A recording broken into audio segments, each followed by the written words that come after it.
Okay so कल हमने history का चैप्टर स्टार्ट किया था आगे। So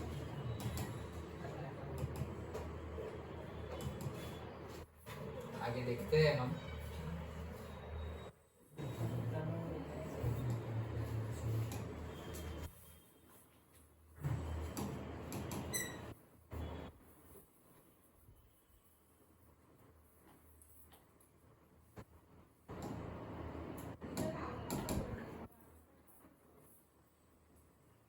okay so Rowlatt act हमने लास्ट में देखा था। ओके अब आगे क्या हुआ वो देखते हैं। चलो सो रॉलेट एक्ट था, उसके लिए बहुत प्रोटेस्ट भी हुआ, लेकिन ये प्रोटेस्ट छोटे लेवल पे था, सिर्फ छोटे छोटे गांव में और वैसे था, बड़ी सिटीज तक ये प्रोटेस्ट पहुंचा नहीं था। अब हुआ क्या कि सब लोग प्रोटेस्ट करने लगे, तो ब्रिटिश गवर्नमेंट भी ऐसे देखते तो रहेगी नहीं, तो उन्होंने मार्शल लॉ पास कर दिया था कि मतलब जब चाहे तब शूट एट साइड भी कर सकते हैं। सो उसी के रिलेटेड नेक्स्ट क्वेश्चन है, martial law was imposed and General Dyer took the command. तो मार्शल लॉ इम्पोज कर दिया था और जनरल डायर को मतलब कमांडर बना दिया गया था। तो इसके बेस पे भी जलियांवाला बाग के बाद मार्शल लॉ एक्ट करने के बाद कौन सा कांड हो गया, या फिर जनरल डायर ने क्या किया, और कोई भी तरह से पूछे short note on Jallianwala Bagh, तो हमें ये 5 पॉइंट लिखने हैं। हाँ सर मतलब ये पूरा चैप्टर मतलब अगर रीड करें तो ये चैप्टर मतलब वो दिन भगत सिंह मतलब का मेंशन तक नहीं है सर। वो इसलिए क्योंकि ये जो पूरा चैप्टर है हमारा, वो उसकी जर्नी मेजरली 1915 से लेकर के इंडिपेंडेंस तक की बताई गई है। और भगत सिंह की जो लड़ाई थी वो 1923 में तो वो शहीद हो गए थे। ओके तो उनकी लड़ाई पहले ज़्यादा थी और बाद में कम, लेकिन उनकी जो शहादत थी, फिर वो सब कुछ चंद्रशेखर आज़ाद और भगत सिंह और वो सब की जो शहादत हुई, उससे फिर जो धीरे धीरे हम मूवमेंट कर रहे थे और सब, हाँ ठीक है प्रोटेस्ट कर रहे हैं एंड ऑल, और कांग्रेस कभी साथ देता है कभी साथ नहीं देता, तो वो सब फिर बहुत ज़्यादा प्रोमिनेंट हो गया, मतलब बहुत ज़्यादा एग्रेसिव हो गई हमारी मूवमेंट। लेकिन मेन जो उनकी मूवमेंट थी, उन्होंने जो जो सब कुछ किया वो सब कुछ पहले किया था, और हमारा चैप्टर बहुत ही बाद में, मतलब हमारा चैप्टर देखो कहाँ गांधी जी ने जो सत्याग्रह किए वहीं से स्टार्ट हुआ, ऐसा बोल सकते हैं। ओके तो वो 1916 से स्टार्ट हुआ। ओके और ऑलमोस्ट ये जो हमारा वर्ल्ड वॉर है वो बीच में था, और कंप्लीट होने तक उन्होंने ये सत्याग्रह किए थे। 1914 to 18 वर्ल्ड वॉर थी, फर्स्ट वाली। ओके सो वही टाइम पीरियड है, इसीलिए यहाँ पे मेंशन नहीं है। अदरवाइज तो ऑब्वियसली उनके बगैर तो हम इंडियन फ्रीडम की बात ही नहीं कर सकते। सो क्या हुआ, 5 point Jallianwala Bagh मैस्करे। Okay first point, date याद रख लेना, on 13th of April 1919 a large crowd gathered in the enclosed ground of Jallianwala Bagh. तो 13th अप्रैल 1919 को बहुत बड़ा क्राउड जलियांवाला बाग में इकट्ठा हुआ था। Some came to protest against the government's new repressive measures. Other had to come to attend the annual Baisakhi fair. तो कई लोग तो बैसाखी फेयर में आए थे, और जो आए थे उनको पता भी नहीं था कि यहाँ पे मार्शल लॉ एक्ट है, पास हो गया है, मतलब मार्शल लॉ लागू हो गया है, वैसे पता भी नहीं था। और कई लोग प्रोटेस्ट करने के लिए ही आए थे कि ये रॉलेट एक्ट ले आए हैं, मार्शल लॉ लगा दिया, रॉलेट एक्ट लगा दिया है, तो आप कभी भी किसी को गिरफ्तार कर लोगे, 2 साल के लिए इम्प्रिजनमेंट रखोगे। ये सब तो बहुत ही मतलब इलीगल और बहुत ज़्यादा ऑप्रेसिव है। ओके तो उसके खिलाफ प्रोटेस्ट कर रहे थे सब लोग, एंड अगेन वो प्रोटेस्ट भी नॉन वायलेंट प्रोटेस्ट ही था। ओके वहाँ कोई धमाल नहीं कर रहा था, कि मतलब मारा मारी नहीं चल रही थी, दंगल नहीं हो रहा था। नॉन वायलेंट प्रोटेस्ट ही था वो। Okay, and third point, being from outside the city many villagers were unaware of the martial law that had been imposed. So outside city में से भी बहुत सारे जो गांव वाले आए थे बैसाखी की विलेज में, उनको पता नहीं था कि मार्शल लॉ लगा हुआ है। सो डायर एंटर्ड द एरिया, आगे बैठ जाओ आगे।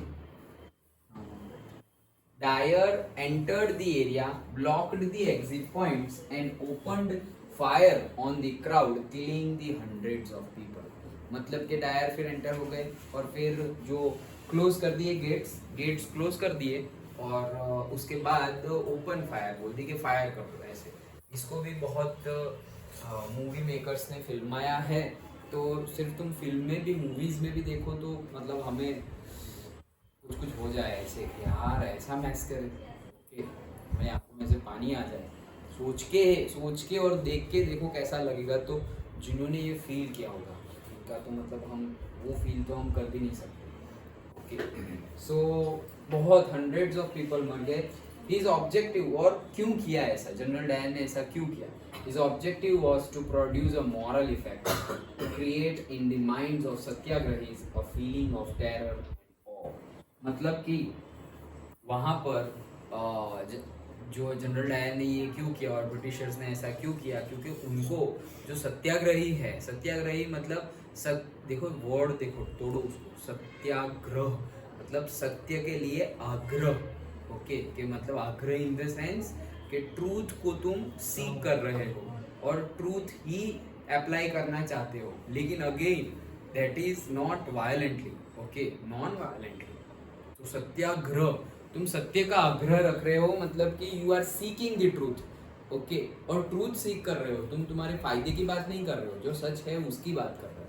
ओके, तो वो सत्याग्रही के माइंड में डर बिठाना चाहते थे कि भाई ये लोग ऐसे हम सत्याग्रह करेंगे, क्योंकि इससे पहले ही हो गया है सब कुछ।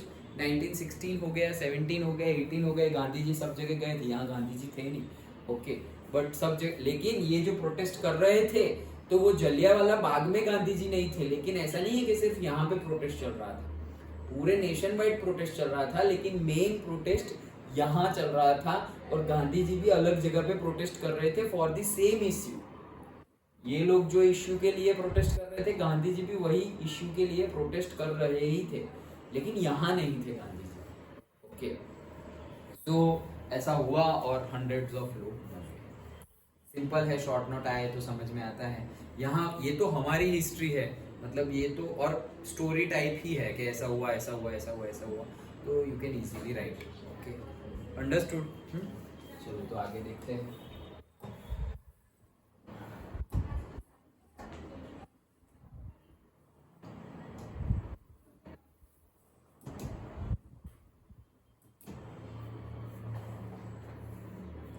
ओके, सो नेक्स्ट देखो 5-5 मार्क के क्वेश्चन बनते हैं। नाउ खिलाफत इश्यू के ऊपर भी 5 मार्क का क्वेश्चन बनता है, जलियांवाला बाग के ऊपर 5 मार्क का क्वेश्चन, रॉलेक्ट एक्ट के ऊपर 3 मार्क का क्वेश्चन, गांधी जी आए थे और क्या क्या किया उस पर 3 मार्क का, 5 मार्क का क्वेश्चन बन सकता है। बहुत सारे क्वेश्चन बन सकते हैं और सारे के सारे क्वेश्चन इंपॉर्टेंट है, सारे के सारे क्वेश्चन इंपॉर्टेंट है। दैट्स वाई चैप्टर की लेंथ भी बहुत ज़्यादा बढ़ जाती है। ओके, बट इजी भी है, एक स्टोरी के जैसे हमें समझना है सब कुछ। अब एक बार तुम थीम समझ गए कि भाई जलियांवाला बाग में क्या हुआ था, स्टोरी वाइज समझ गए। ओके, तो फिर तुम्हें याद नहीं करना पड़ेगा क्या हुआ था, सिर्फ तुम्हें पॉइंट, पहला पॉइंट ये, दूसरा ये, तीसरा ये, चौथा ये, पांचवा ये, सिर्फ पॉइंट्स याद रखो, सेंटेंस तो तुम बना ही लोगे। लेकिन फिर जो सेंटेंस बना सकते हो तो ही पॉइंट वाइज याद रखना है, नहीं तो तुम पूरा सेंटेंस याद रखो। क्योंकि कई स्टूडेंट ऐसे लिखते हैं खुद के वर्ड्स में कि भाई वो आराम से मार्क्स काट ले, इवेल्युएटर होगा वो आराम से मार्क्स काट ले, वैसे ही कोई टेंस का लेना देना नहीं है, स्पेलिंग भी गड़बड़ वाले हैं और बहुत ही ज़्यादा रॉ एकदम। कोई भी जैसे ये मैस्करे था तो मैस्करे जैसा वर्ड ही तुमने यूज़ ही नहीं किया। ओके, क्यों? क्योंकि मतलब थोड़ा टफ लगे या फिर उससे इजी वर्ड ले लिया कि भाई फाइटिंग हो गई या फिर गोलियां चला दी, फायर कर दिया, किलिंग कर दिया। तो हम जनरली खुद की वर्ड्स में लिखे ना तो ऐसे इजी वर्ड्स चूज करते हैं, ये टेंडेंसी होती है किसी की भी। ओके, ये टेंडेंसी होती है, लेकिन मतलब हमारा माइंड वही है, वो हमेशा इजी चीज़ ही चूज़ करता है। जैसे कि खाना है, खाना चूज़ करेगा, एक्सरसाइज उसको ज़बरदस्ती करवानी पड़ेगी। ओके, मस्ती करना, गॉसिपिंग करना, मूवी देखना, टाइम पास करना वो इजीली चूज़ कर लेगा। पढ़ाई करना उसके पास करवाना पड़ेगा, अदरवाइज हमारा माइंड हमेशा कंफर्टेबल सिचुएशंस ढूंढता है। कंफर्टेबल सिचुएशन, अरे यार अभी सो जाते हैं, थोड़ी बहुत नींद भी आ रही है, थोड़ी बहुत नींद आ रही है, कल सुबह अच्छे से फ्रेश माइंड में पढ़ेंगे। तो थोड़ी बहुत नींद आ रही थी और माइंड ने ऐसा बोला और तुम सो गए, और सुबह अरे बहुत ठंडी है अभी सो लेते हैं, नहीं तो फिर वापस दोपहर को नींद आएगी, इससे अच्छा है अभी नींद अच्छे से निकाल लेते हैं, फिर दोपहर को पढ़ लेंगे। तो वो पीछे ही करता जाता है, जो काम होता है उसको पीछे ही पोस्टपोन ही करता जाता है, तो उसमें फंसना नहीं है। ओके, सो स्टोरी वाइज याद रखो। ओके, कहने का मीनिंग था कि स्टोरी वाइज याद रखो, लेकिन अगर तुम्हें पॉइंट वाइज याद रखने के बाद तुम पूरा सेंटेंस अगर नहीं बना सकते तो पूरा सेंटेंस ही याद रखो। ओके, तुम सेंटेंस में से एक दो वर्ड एग्जाम टाइम पे भूल जाओगे तो वो अफोर्डेबल है, लेकिन सिर्फ पॉइंट ही याद है और तुम सेंटेंस ही नहीं बना सकते तो वो अफोर्डेबल नहीं है। वहाँ 5 में से 4 4.5 मार्क्स मिल जाएंगे, और सिर्फ पॉइंट याद है तो और सब कुछ जैसे तैसे ही लिखा है तो 1 या 2 मार्क्स मिलेंगे। तो फिर तुम्हें क्वेश्चन आता है फिर भी 1-2 मार्क्स आए तो उसको आता थोड़ी बोलेंगे फिर। ओके, तो अच्छे से प्रिपेयर करो, और जैसे मैंने कल भी बताया था कि जैसे जैसे हमारा सिलेबस हो रहा है वैसे वैसे पढ़ते जाओ। जैसे हमने बोला इकोनॉमिक्स पढ़ते जाओ, सिविक्स का कल वो हमने देख लिया। ओके, चैप्टर तो वो सब साथ में पढ़ते जाओ। अभी ये हिस्ट्री चल रहा है तो दो दिन आज भी हिस्ट्री चलेगा, कल भी हिस्ट्री चलेगा, तो 2 दिन में अगर तुमने ये चैप्टर पढ़ना हो तो पढ़ लो, और रिवाइज करने का टाइम आ गया हो तो रिवाइज भी कर लो। ओके, साथ साथ में करोगे तो अच्छे से याद रह जाएगा, ज़्यादा टाइम इन्वेस्ट नहीं करना पड़ेगा। यही चीज़ अगर 1 महीने के बाद 15-20 दिन के बाद तुमने पढ़ने के लिए लिया तो ज़्यादा टाइम इन्वेस्ट करना पड़ेगा। ओके, हाँ, तो खिलाफत इश्यू क्या है, चलो देखते हैं 5 पॉइंट में। Very easy. पहला, the first world war had ended with the defeat of Ottoman Turkey. मतलब जो पूरा ऑटोमन एम्पायर है, मतलब जो इस्लामिक नेशंस है, ओके, वो पूरे के पूरे जो सारे नेशंस हैं उसको ऑटोमन एम्पायर बोलते हैं। सो पूरे से जितने भी है, ओके, मतलब आज वो टर्की है, फिर सारे अफगानिस्तान और से हाँ सऊदी अरेबियन कंट्रीज, हाँ बाल्कन रीजियन और उसके आसपास भी जो भी है वो रीजियन है, नॉट अ कंट्री, रीजियन। हाँ, उसके अंदर ही सब ऑटोमन एम्पायर बाल्कन में ही हम बोल सकते हैं। मतलब ऑटोमन एम्पायर मतलब बहुत सारी कंट्री मिलके एक, जैसे हम बोलते हैं एशिया। ओके, तो वैसे ही पर्टिकुलरली ऑटोमन एम्पायर, और जनरली नहीं, सारी की सारी वहाँ पे इस्लामिक कंट्रीज हैं। जैसे कि अभी 2 इस्लामिक कंट्री में वॉर चल रही थी, तुमने शायद सुना होगा, पाकिस्तान एंड ईरान। ओके, एक दूसरे लड़ रहे हैं, दोनों इस्लामिक कंट्री है, फिर भी बट मुझे नहीं पता क्यों लड़ रहे हैं, ये तो थोड़ा बहुत देख लिया था न्यूज़ में मतलब सिर्फ एक हेडिंग देखी थी, उसके बेस पे बता रहा हूँ। तो वैसा सब कुछ चलता रहता है। Okay, so first world war complete हो गई थी, and there were rumors that a harsh peace treaty was going to be imposed on the Ottoman Emperor, the spiritual head of the Islamic world, और उसको खलीफा भी बोलते हैं। जैसे कि जो क्रिश्चियन होते हैं और उनके जो स्पिरिचुअल लीडर होते हैं उनको हम पॉप बोलते हैं, पॉप। ओके, तो वैसे जो पॉप होते हैं, जैसे हिंदुइज्म में शंकराचार्य बोलते हैं कि वो स्पिरिचुअल हेड है। ओके, हमारे सपोज इंडिया में देखो तो उसको शंकराचार्य बोलते हैं। तो 4 मठ है, 4 मठ इंडिया के, और वो 4 मठ मतलब लोकालिटी समझ लो, अभी तुम्हें समझ में ना आए तो वो 4 लोकालिटी के 4 डायरेक्शन के 4 शंकराचार्य हैं हमारे, नॉर्थ के, ईस्ट के, वेस्ट के और साउथ के 4 शंकराचार्य। वो शंकराचार्य उनके पास बहुत ज़्यादा स्पिरिचुअल नॉलेज होता है। ओके, और वो कैसे हमारी लाइफ जीनी चाहिए उसके ऊपर, it's not only about religious practice के भाई सुबह उठो, भगवान का नाम लो, पूजा करो, मंदिर जाओ, it's not about that. Okay, how to live life. Okay, वो फिनोमिनन, वो कंसेप्ट वो स्प्रेड करते हैं कि हमें लाइफ कैसी जीनी चाहिए। ओके, हमारा रिलीजियन कोई भी हो लेकिन हमारी लाइफ कैसी जीनी चाहिए उसको स्प्रेड करते हैं, इसीलिए वो ISM लगता है, मतलब हिंदुइज्म लगता है, हिंदू नहीं Hinduism. Okay, like that. So जैसे शंकराचार्य हम बोले, जैसे पॉप बोले, वैसे इस्लामिक जो ऑटोमन एम्पायर था वहाँ के जो स्पिरिचुअल लीडर थे उसको क्या बोला जाता है, द खलीफा। ओके, तो ऑटोमन एम्पायर हार गया, ऑटोमन एम्पायर की डिफीट हो गई और लोगों ने सोचा कि अभी ऑटोमन एम्पायर हार गया है तो जो ऑटोमन एम्परर था, मतलब जो किंग था, जो लीड कर रहा था, उसके ऊपर हार्श ट्रीटी लगाई जाएगी वर्ल्ड वॉर के बाद, क्योंकि हार गए हैं तो क्या करेंगे, उसको पनिशमेंट तो मिलेगी कि भाई तुमने इतने लोगों, जैसे कि जर्मनी के ऊपर कितनी पनिशमेंट लगी थी फर्स्ट वर्ल्ड वॉर के बाद, तुम्हारी वजह से वर्ल्ड वॉर हुई, तुम्हारी वजह से इतने लोग मारे गए, तुम्हारी वजह से ये वो, कितने लैक्स ऑफ डॉलर का उनके ऊपर पेनल्टी लगाई गई। तो वो भरते भरते तो उनकी कितनी पीढ़ियाँ, मतलब वो नाजिज्म और वो सब क्लास 9 में देखा था ना हम लोग। Okay, so that is the thing. तो यहाँ पर भी ये पहला पॉइंट है खिलाफत इश्यू का, क्या कि वर्ल्ड वॉर एंड हो गई है, ऑटोमन एम्पायर हार गया है और ऑटोमन एम्परर के ऊपर हार्श ट्रीटी लगाई जाएगी, खलीफा के ऊपर हार्श ट्रीटी लगाई जाएगी, वैसा सब लोग सोच रहे थे। ओके, तो to defend the Khalifa's temporal powers a Khilafat committee was formed in Bombay in March 1919। याद रखना, मार्च 1919 को खिलाफत कमेटी बनाई गई थी। क्यों? क्योंकि ये जो खलीफा है उसके पावर को हम थोड़ा सस्टेन कर ले, थोड़ा कंजर्व कर ले, कि भाई पूरा का पूरा पावर ना चला जाए।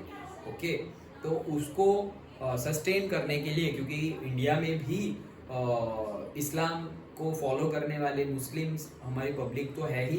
ओके, तो वो भी मतलब जैसे कि कोई कहीं पर भी हो, जैसे कि हमारे इंडियंस ही सपोज रशिया और यूक्रेन वॉर चल रहा है, तो भाई भले ही वो लोग भले ही वो लोग रशिया में है या यूक्रेन में है, लेकिन है तो इंडियन। तो ये इंडियन गवर्नमेंट की भी रिस्पॉन्सिबिलिटी है कि अगर उनको आना है तो सेफली उनको इंडिया वापस ले आए, लाइक दैट। भले ही वो हमारा नेशन छोड़ के वहां सेटल हो गए, फिर भी दैट इज अवर कल्चर, कि भले ही कोई टेढ़ा बेटा हो, लेकिन फैमिली का मेंबर और फैमिली के फादर, मतलब जो हमारे लीडर है हमारी फैमिली के, वो कभी भी वो टेढ़े बच्चे को, भले ही गलत रास्ते पे चला गया, लेकिन हम छोड़ नहीं देते कितनी भी गलतियां की हो। Okay, so like that India भी हमारी कल्चर, कोई भी रिलीजन फॉलो कर रहे हो, okay, where whoever are there, okay, कि भाई वो हिंदू रिलीजन को फॉलो कर रहे हो, Islam, Sikh religion, Christian religion, Jain religion,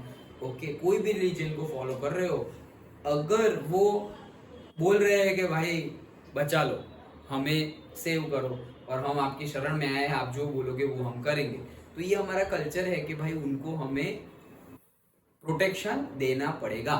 तो वैसे ही यहाँ भी जो हमारी कम्युनिटी है उन्होंने एक ग्रुप बनाया और उसी को नाम दिया, एक ऑर्गेनाइजेशन बनाई, उसको ग्रुप को, ऑर्गेनाइजेशन को नाम क्या दिया, खिलाफत कमेटी। ओके, और वो कब बनी थी, 1919 में बनी थी। कहाँ बनी थी? मुंबई में, और से यू कैन राइट बॉम्बे में बनी थी 1919 में, मार्च 1919 में। जलियांवाला बाग कब हुआ था? अप्रैल 6 1919। हाँ, so young generation of Muslim leaders like brothers Mohammad Ali and Shaukat Ali, नाम याद रख लेना। ओके, कौन थे दो brothers, Mohammad Ali and Shaukat Ali, young leaders began discussing with Mahatma Gandhi about the possibility of a united mass action on the issues.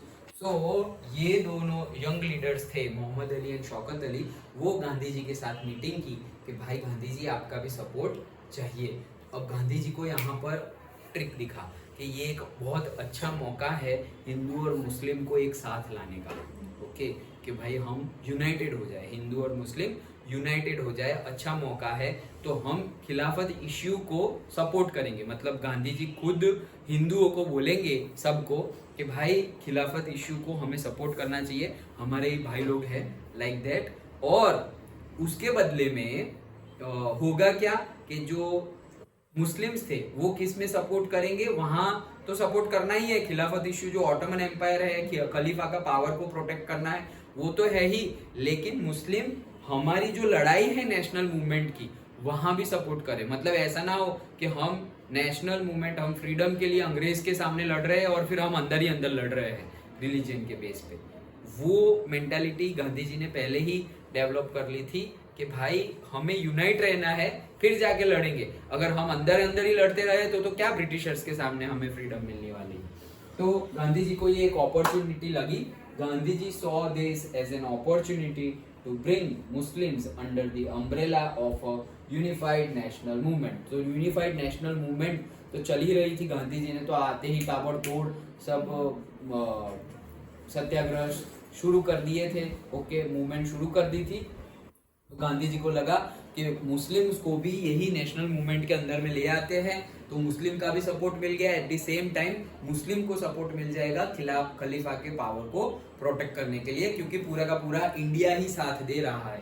It's not about one community, पूरा का पूरा इंडिया, पूरा का पूरा नेशन सपोर्ट कर रहा है। And last point, at the Calcutta session of the Congress in September 1920, map लिखा हुआ है, मैप का क्वेश्चन है क्या कि सितंबर 1920 में कांग्रेस का कहाँ हुआ था सेशन, तो तुम्हें टिक मारना है वेस्ट बंगाल में कोलकाता पर। Okay, so Calcutta session of the Congress in September 1920, he convinced the other leaders of the need to start a non-corporation movement in support of खिलाफत as well as for Swaraj. Okay, तो गांधी जी ने, अभी भी देखो गांधी जी इंक्लूडेड नहीं है कांग्रेस पार्टी में। ओके, तो गांधी जी ने कांग्रेस पार्टी की जो मीटिंग हुई थी, ओके, कहाँ पर, कलकत्ता में। ओके, वहां पर जो बड़े बड़े लीडर्स हैं जैसे कि जवाहरलाल नेहरू, ओके, सो जो बड़े बड़े लीडर्स हैं मोतीलाल नेहरू, जवाहरलाल नेहरू कांग्रेस के, उनको कन्विंस कर लिया था कि हम नॉन कॉरपोरेशन मूवमेंट करेंगे, नॉन कॉरपोरेशन मूवमेंट NCM करेंगे। क्या पर्पस है, क्या एजेंडा है? दो मेन एजेंडा है, एक खिलाफत इश्यू को सपोर्ट करना, खलीफा को सपोर्ट करना, और दूसरा स्वराज। स्वराज मतलब हम अब ब्रिटिश के अंडर नहीं, पूर्ण स्वराज, टोटल इंडिपेंडेंस। ओके, तो टोटल इंडिपेंडेंस चाहिए, ये आधा अधूरा इंडिपेंडेंस हमें चाहिए नहीं। ओके, तो वो गांधी जी ने सोचा, प्रपोज किया और कांग्रेस लीडर ने सपोर्ट भी किया, लेकिन पहले से कांग्रेस लीडर ने सपोर्ट नहीं किया था। ओके, मतलब गांधी जी ने प्रपोज तो किया ये कोलकाता सेशन में, लेकिन गांधी जी ने सपोर्ट नहीं किया। क्यों सपोर्ट नहीं किया, मैंने पेंसिल से लिखा हुआ। कांग्रेस से सपोर्ट नहीं किया, नो NCM, मतलब कांग्रेस ने बोला कि भाई हम नॉन कॉरपोरेशन मूवमेंट को सपोर्ट नहीं करेंगे। उसके मेनली दो रीजन थे। क्या रीजन थे? एक तो इलेक्शन, क्या कि जो हमारा इलेक्शन काउंसिल बना था इंडिया का, मतलब ब्रिटिश गवर्नमेंट ने जो बनाया था, मतलब क्या कि जो लीडर होंगे उसमें वो लीडर की वोटिंग होगी और वोटिंग के अकॉर्डिंगली फिर वहाँ पे वो मेंबर जाएंगे पर्टिकुलरली, एंड फिर वो भी एक टाइप ऑफ, मतलब ब्रिटिश गवर्नमेंट में ही लीडर बन जाएंगे। तो कांग्रेस के जो लीडर्स थे उनको ये इलेक्शन लड़ना था। क्यों इलेक्शन लड़ना था?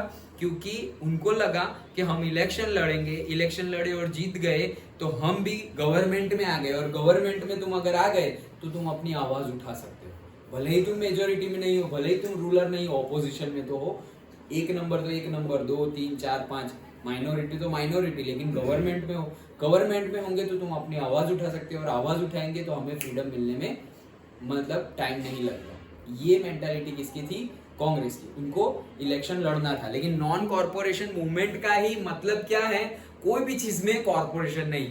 तो ब्रिटिशर्स भी चाहते थे कि इलेक्शन हो, लेकिन गांधी जी और जो भी नॉन कॉरपोरेशन के सपोर्टर थे वो नहीं चाहते थे, भाई हम कोई चीज में सपोर्ट नहीं करेंगे, इलेक्शन छोड़ो, कोई चीज में हम सपोर्ट करेंगे नहीं।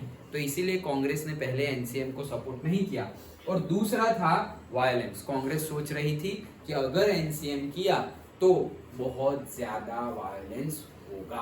Okay, non corporation movement start की तो उसमें बहुत ज्यादा वायलेंस होगा, क्योंकि ब्रिटिश गवर्नमेंट ऐसे हाथ पे हाथ धरे बैठी तो नहीं रहेगी। ओके, तो बहुत ज्यादा वायलेंस होगा, ऐसे कांग्रेस को पहले से ही लगा था।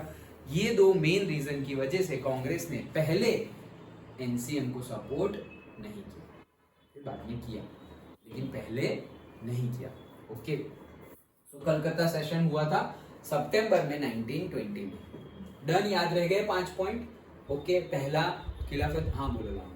डिवाइड एंड रूल तो डिवाइड एंड रूल तो चलता ही रह रहा है, मतलब जब से वो लोग ब्रिटिशर्स आए हैं, ओके, डिवाइड एंड रूल ऐसा नहीं है कि कोई एक डेट को हुआ था, जब से वो लोग आए हैं, जैसे कि सबसे पहले उन्होंने पावर रूल करना कहाँ स्टार्ट किया था, कलकत्ता में ही, ओके, कलकत्ता की जो गवर्नमेंट थी, वहां के जो किंग थे, वो तो पहले की बात है, मतलब 19th सेंचुरी की बात है, ये तो 20th सेंचुरी है, वर्ल्ड वॉर भी स्टार्ट हो गई, लेकिन वो अभी थोड़ी आए थे ब्रिटिशर्स तो 17th सेंचुरी में आ गए थे, ओके। तो पहले तो आए सूरत, वहां से भगाया, ओके, मतलब भगाया इन द सेंस उनको पावर इतना नहीं मिला, हमारे जो किंग्स और वो थे वो, फिर सूरत से गए कोचीन, ओके, केरला, ओके, वहां पे भी ज्यादा कुछ उनको प्रॉफिट नहीं हुआ, उनको ग्रोथ नहीं दिखा, वो आते थे बिजनेस के लिए, कॉटन एंड स्पाइसेस के लिए, फिर गए वो कलकत्ता के किंग को मतलब पहले सपोर्ट में लिया, फिर रूल किया, फिर लड़ाई लड़ी, ओके, वो सब नहीं आता था, बक्सर का युद्ध और प्लासी का वॉर, याद है, प्लासी वॉर, बक्सर वॉर, बक्सर वाला याद है, Buxar war, Plassey war, okay, तो वो सब, और वो 1857 वाला, ओके, मंगल पांडे वाला वॉर, ओके, तो वो सब जो वॉर थे, तब वो सब तभी से शुरू हो गया था डिवाइड एंड रूल, ओके, तभी से, मतलब कि सपोर्ट, मतलब डिवाइड एंड रूल मतलब क्या कि भाई इन लोग को तोड़ो और हम उनके ऊपर रूल करेंगे, पहले बोलेंगे कि अच्छा हाँ ठीक है, हम आपकी जो भी डिमांड है वो सब सपोर्ट करते हैं, एग्री करते हैं, और फिर हम तो मजाक कर रहे थे, ऐसे बोलेंगे, मतलब हमने थोड़ी बोला था, कहाँ है, ऑन पेपर थोड़ी बोला है, बताओ, चलो, लाइक दैट, ओके। तो डिवाइड एंड रूल को एक ऐसा जैसे एक लॉ पास होता है, हमने रॉलेट एक्ट देखा कि भाई पर्टिकुलर डेट पर पास हुआ, वैसे डिवाइड एंड रूल एक ये नहीं है, ये तो एक मेंटालिटी है। ऑफिशियली तो डिवाइड एंड रूल ऐसे पास भी नहीं कर सकते ना कि आज से डिवाइड एंड रूल करेंगे, like that, so it is not about the date, वो जब से आए तब से ही डिवाइड एंड रूल की पॉलिटिक्स कर रहे हैं, ओके।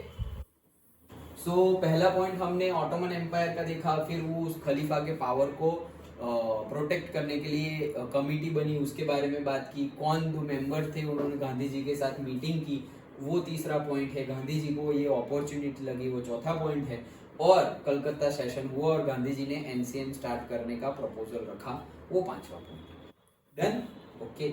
नेक्स्ट पॉइंट हम देखते हैं, जो भी हमने, तो कांग्रेस ने 2 रीजन की वजह से एनसीएम को सपोर्ट नहीं किया था पहले, ओके, फिर सपोर्ट किया। अब ये पॉइंट देखते हैं हम, नॉन कॉर्पोरेशन मूवमेंट। सो ध्यान से, इन महात्मा गांधी फेमस बुक हिंद स्वराज, देखो कल मैंने ये बताया था तुम्हें, हिंद स्वराज नाम की उन्होंने बुक लिखी हुई थी 1909 में, जब इंडिया में थे भी नहीं, जब इंडिया में नहीं थे, अफ्रीका में थे, ओके, तब उन्होंने बुक लिखी थी Hind Swaraj. He declared that British rule was established in India with the cooperation of Indians, कि भाई ब्रिटिशर रूल कर रहे हैं इंडिया में क्योंकि इंडियंस कोऑपरेट कर रहे हैं, इसलिए उठ जाओ निर्भय, and had survived only because of this corporation, और ये चल रहा है क्यों, क्योंकि इंडियंस कॉर्पोरेशन कर रहे हैं, इसलिए। If Indians refused to cooperate, British rule in India would collapse within a year. लेकिन अगर इंडिया अगर सपोर्ट करना बंद कर दे तो एक ही साल में ब्रिटिश रूल क्या हो जाएगा, कलेप्स हो जाएगा, लेकिन वो हुआ नहीं और हमारा सिलेबस बढ़ता गया, okay. And Swaraj would come, और स्वराज वुड आ जाएगा, स्वराज आ जाएगा। द नॉन कॉर्पोरेशन खिलाफत मूवमेंट बिगेन इन जनवरी 1921, सितंबर 1920 को कांग्रेस की जो मीटिंग हुई थी कलकत्ता में, कांग्रेस की सेशन जो बोलेंगे हम, उसमें प्रपोज किया था, पास हो गया, और 1921 जनवरी 1921 में एनसीएम स्टार्ट किया था, डन। अब देखते हैं कि भाई differing strands with in the movement, अब ये पूछा जाता है, ओके, अलग अलग शॉर्ट नोट, 2-2 मार्क्स के शॉर्ट नोट के तौर पे भी पूछा जा सकता है, और 5 मार्क के पूरी एक बड़ा क्वेश्चन के तौर पे भी पूछा जा सकता है कि जो एनसीएम है वो कैसे अफेक्ट किया पर्टिकुलरली मिडिल क्लास को, पीजेंट्स को, बिजनेस क्लास को, वुमेन को, कोई भी क्वेश्चन पूछा जा सकता है, बिजनेस क्लास को, मिडिल क्लास को, वुमेन को, पीजेंट को, सबको कैसे, स्टूडेंट्स को, ओके, कैसे एनसीएम अफेक्ट किया, क्या क्या उसके रिजल्ट थे, कोई भी तरह के घुमा फिरा के पूछा जा सकता है, लेकिन कॉन्टेक्स्ट हमारा ये है, ओके। तो अगर 2-2 मार्क्स में पूछे तो तुम्हें 2 या 3 पॉइंट लिखने हैं, और अगर 5 मार्क में पूछे तो सब में 2-2 पॉइंट एटलीस्ट लिखने हैं। मिडिल क्लास के 2 पॉइंट, पीजेंट्स के 2 पॉइंट, बिजनेस क्लास के 2, वुमेन के 2, लाइक दैट। अंडरस्टूड? ओके, चलो तो स्टार्ट करते हैं एनसीएम का। अब देखो दिसंबर 1920, ओके, कब? सितंबर 1920 को कलकत्ता सेशन में प्रपोज तो किया था, लेकिन कांग्रेस ने सपोर्ट नहीं किया। एंड दिसंबर 1920 मतलब आफ्टर 3-4 मंथ, ओके, कांग्रेस ने सपोर्ट किया था उसके नागपुर सेशन में कि भाई वी सपोर्ट एनसीएम, क्योंकि कांग्रेस को लगा कि भाई हम सपोर्ट नहीं करेंगे तो हम तो देश के लिए लड़ रहे हैं, लेकिन देशवासी हमें ही मानेंगे कि भाई इन लोगों को कुछ पड़ी नहीं है देश की। गांधी जी अकेले इतने सब लोगों को इकट्ठा कर करके इतनी मेहनत कर रहे हैं, और ये लोग ऑलरेडी लीडर है, उनको फॉलो कर रहे हैं, और वो लोग क्यों ना बोल रहे हैं भाई गांधी जी अपने घर के लिए थोड़ी कर रहे हैं, वो भी नेशन के लिए ही तो लड़ रहे हैं, तो तुम्हें क्या लेन देन है। ओके, अभी ऐसा ही बहुत कुछ ये तो बात निकली इसलिए कि अभी ही ऐसा जैसे राम मंदिर में प्राण प्रतिष्ठा है, तो गवर्नमेंट ने ऑपोजिशन पार्टी कांग्रेस को भी इनविटेशन दिया हुआ है। तो अभी कांग्रेस ने तो ये इनविटेशन ना बोल दिया है, लेकिन जैसे मैंने पहले भी बात की थी कि गवर्नमेंट यहाँ पे फंस जाती है, कोई भी पब्लिक फंस जाएगी। अगर जाएगी तो ऐसा लगेगा कि भाई ये गवर्नमेंट जो कर रही है वो सही कर रही है, उसको सपोर्ट कर रहे हैं। अगर गए तो ऐसा मैसेज जाएगा, और नहीं गए तो पब्लिक बोलेगी अरे यार तुम क्यों नहीं जाते, मतलब तुम क्यों नहीं जाते, ये अच्छी बात नहीं है क्या, तुम बनाना नहीं चाहते थे क्या, ऐसे लाइक है। तो पर्टिकुलर जाओ तो भी फंस गए, ना जाओ तो भी फंस गए, वैसी सिचुएशंस क्रिएट हो जाती है। ओके, तो इनसे कांग्रेस को पहले भी ऐसे लगा कि भाई इलेक्शन तो हमें लड़ना है, ये वो, और यहाँ की बात कर रहा हूँ, और फिर उनको लगा वायलेंस होगा ये वो, बट फिर लगा कि भाई पब्लिक में हम भी पब्लिक के लिए ही लड़ रहे हैं, ओके, पार्टी ही है, हमें भी सर्विस ही करनी है, तो फिर हम क्यों ना सपोर्ट करें।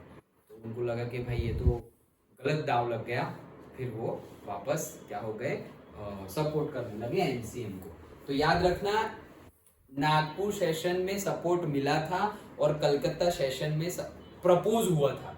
गांधी जी ने वो जो कमिटी हुई थी, वो जो सेशन बैठा था कलकत्ता में कांग्रेस का सेशन, तब प्रपोज किया था कांग्रेस के लीडर को गांधी जी ने, फिर अप्रूवल तब मिला नहीं था। लेकिन नागपुर सेशन हुआ, वो सितंबर में हुआ था, और नागपुर सेशन हुआ दिसंबर में, तब जाके 1920 की बात है, और तब जाके वो मतलब एनसीएम को सपोर्ट मिला था कांग्रेस से भी, और 1921 जनवरी में एनसीएम स्टार्ट हुआ। सीक्वेंस से समझ के ऐसे रट्टा नहीं मारना है, तुम थोड़ा बहुत समझो। ये वर्ल्ड वॉर चल रही थी, फिर गांधी जी वर्ल्ड वॉर के बीच में ही आ गए। 1915 में आने के बाद उन्होंने फिर सत्याग्रह कर दिए।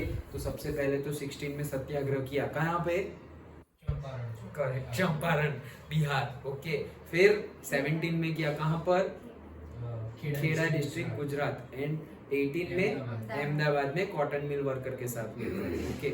अब सोचो, वो जो दो थे, चंपारण एंड खेड़ा, वो ब्रिटिश गवर्नमेंट के सामने थे।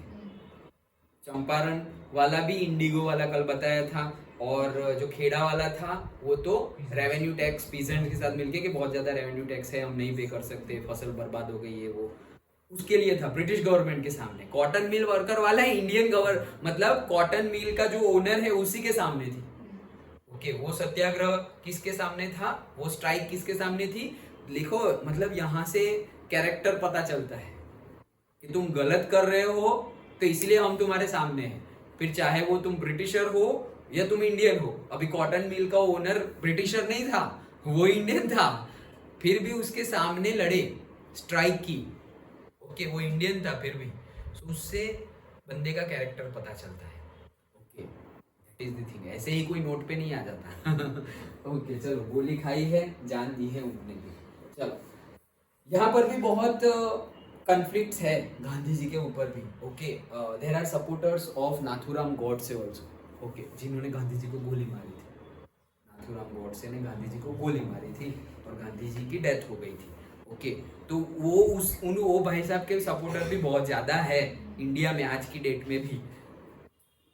मैं ऐसा नहीं बोल रहा हूँ कि उन्होंने जो किया वो सही किया, गलत किया, हम ये कॉन्फ्लिक्ट में इन्वॉल्व नहीं हो रहे, हम तो सिर्फ पढ़ रहे हैं, डिस्कस कर रहे हैं।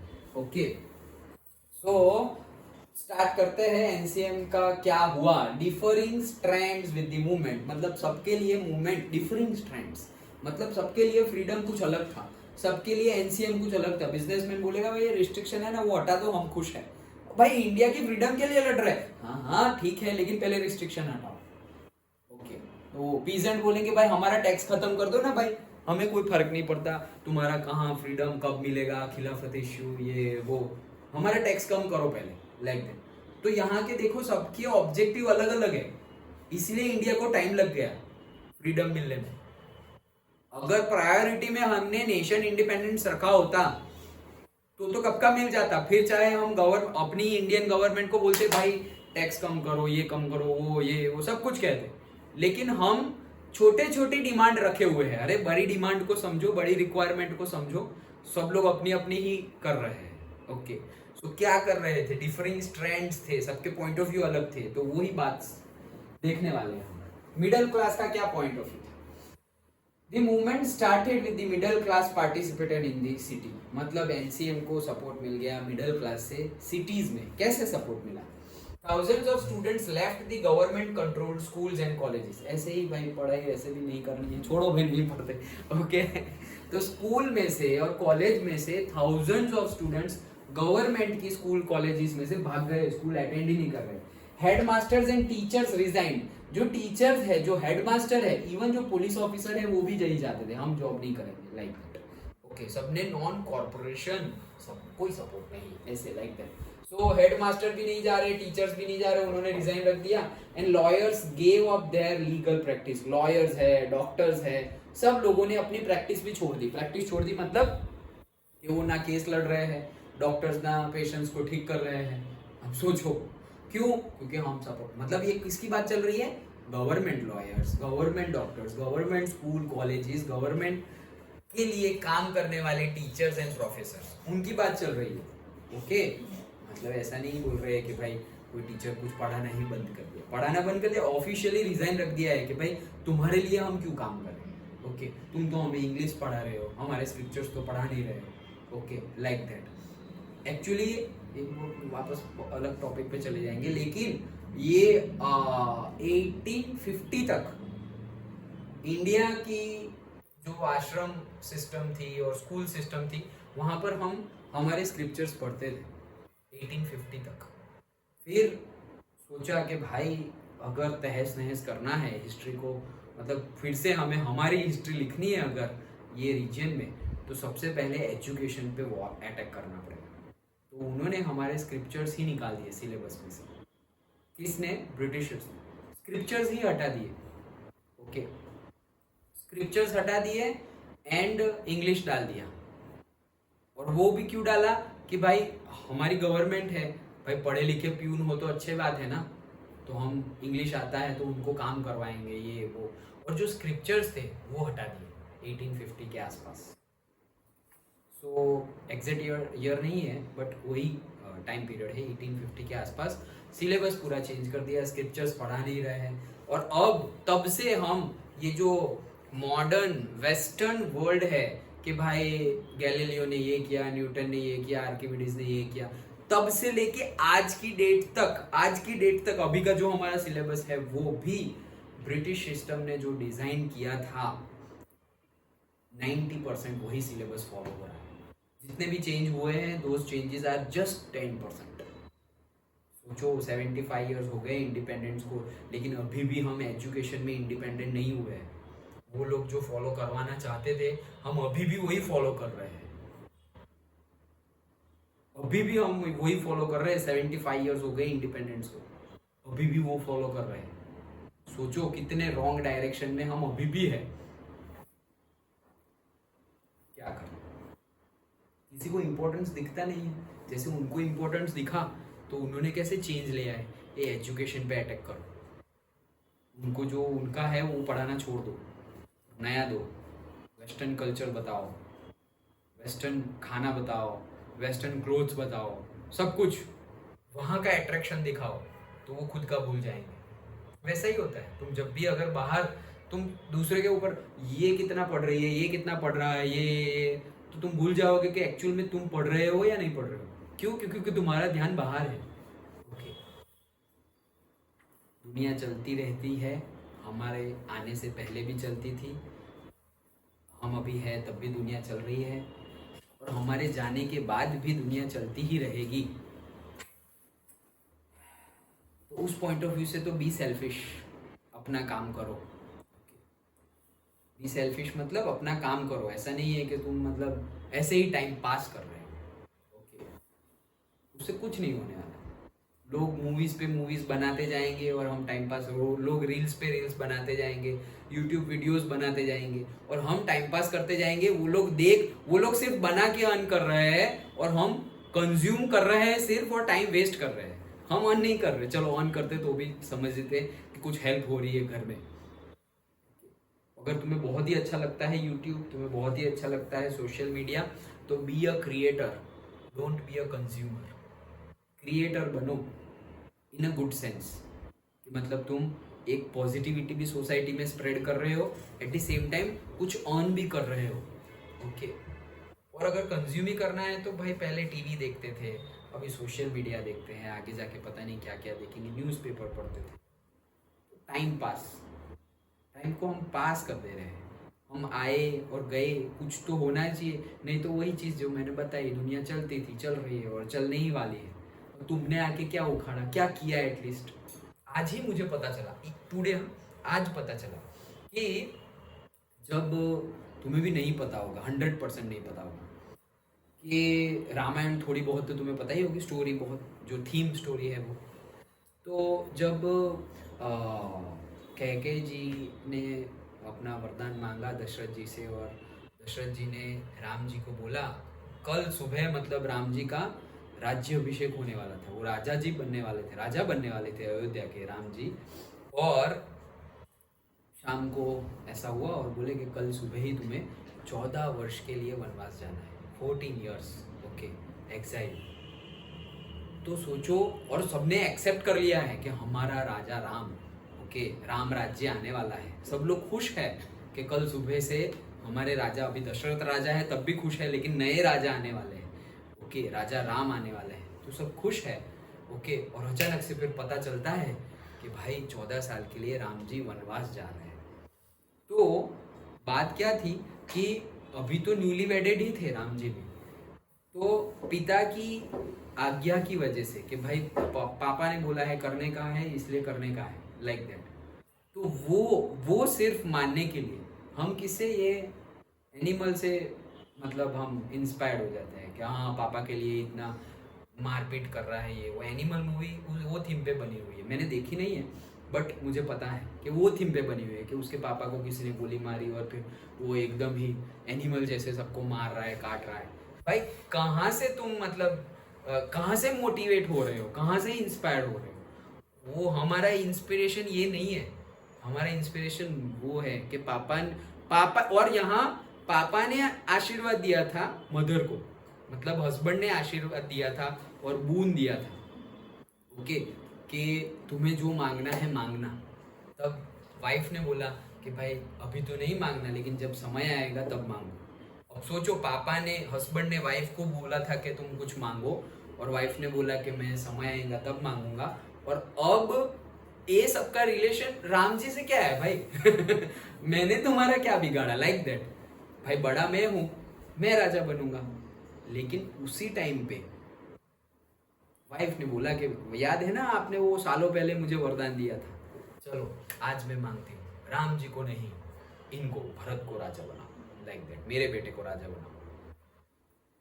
ए यार ये क्या कर रहे हो तुम? ये सब बहुत डीप, अभी हम वो पूरा नहीं डिस्कस कर रहे हैं, बट सोचो ये हमारी संस्कृति है, ये कल्चर है हमारा, कि सिर्फ पापा ने वरदान दिया था, राम जी ने वरदान नहीं दिया था कि हाँ मैं फुलफिल करूंगा, लेकिन मेरे पापा ने बोला था, ओके। और वो भी, मेरी जो मम्मी है वो कैकेयी जी को भी माता ही मानते थे, लेकिन उनकी मम्मी कौन थी? कौशल्या जी, ओके, बट माता ही है। वो वचन के लिए, टैगलाइन है ना, प्राण जाए पण वचन ना जाए, रघुवंशी का वचन, प्राण चले जाए लेकिन वचन एक बार बोल दिया मतलब बोल दिया, लाइक दैट। तो सिर्फ पापा के वचन के लिए 14 साल के वनवास चले गए। अब यहाँ पर देखो लोग कितने अटैच है राम जी से, खुद के राजा से वो कितने अटैच है कि लोगों को लगा कि राम जी न्यूली वेडेड है और अब तो राजा राम वनवास जा रहे हैं और ब्रह्मचर्य का पालन करेंगे। ब्रह्मचर्य का पालन करेंगे मतलब कि सेलिबेसी भी बोलते हैं उसे इंग्लिश में। तो ब्रह्मचर्य का पालन मतलब ये जो सेक्सुअल एक्टिविटी है न्यू ऑफ हमारी जनरेशन को लाने के लिए, रिप्रोडक्शन सिंपली, तो वो एक्टिविटी में इंडल्ज नहीं होंगे। ओके 14 साल ऐसे नहीं कि सिर्फ वन में जाना है, बहुत कुछ रिस्ट्रिक्शन भी है कि तुम्हें ये सब पालन करना पड़ेगा। ओके ऐसे फिर तुम तो फिर वन में जाके भी तुम तो राजा हो, लोग तुम्हारे पास आएंगे। वो बाहुबली गांव में गया तो गांव में लोग सपोर्ट करने लगे और वहां पे राजा बन गया वो तो। Okay it's not like that. One में जाके भाई वन का खाना खाना है, नंगे पैर चलना है, सब कुछ रिस्ट्रिक्शन थे साथ साथ में, मतलब rules and terms and condition थी। ऐसा नहीं है कि सिर्फ 14 साल चले जाओ और आ जाओ, नहीं तो तुम तो वहां पर भी अपना राज्य स्थापित कर दोगे, मतलब वहां भी दुख झेलना है। तो सोचो कि लोग इतने अटैच थे, ये बात तुम्हें नहीं पता होगी, मुझे भी नहीं पता थी कि लोग इतने अटैच थे अपने राजा से, अपने किंग से, राम जी से, कि अगर 14 साल तक भगवान हमारे राजा ब्रह्मचर्य का पालन करने वाले हैं, रिप्रोडक्शन एक्टिविटी में इंडल्ज नहीं होंगे, तो हम भी 14 साल के लिए इसमें इंडल्ज नहीं होंगे। और जब वो गए थे तब 14 साल तक अयोध्या में एक भी चाइल्ड बॉर्न नहीं हुआ। 14 साल तक पूरी की पूरी अयोध्या में एक भी चाइल्ड बॉर्न नहीं हुआ। जस्ट इमेजिन, ऐसा होता है डेडिकेशन और से डिवोशन। सोचो पापा का वरदान बेटे का लेना देना नहीं फॉलो कर रहे हैं, बेटा जा रहा है, राजा जा रहा है, पब्लिक का कुछ लेना देना नहीं, लेकिन भाई राजा भुगत रहे हैं तो हम भी भुगतेंगे। भाई भरत के भाई वो नंगे पैर जा रहे हैं तो उन्होंने 14 साल पैर में जूते नहीं पहने, राजा भरत ने, उनके भाई ने, कि भाई वो कभी बेड पे नहीं सोए 14 साल।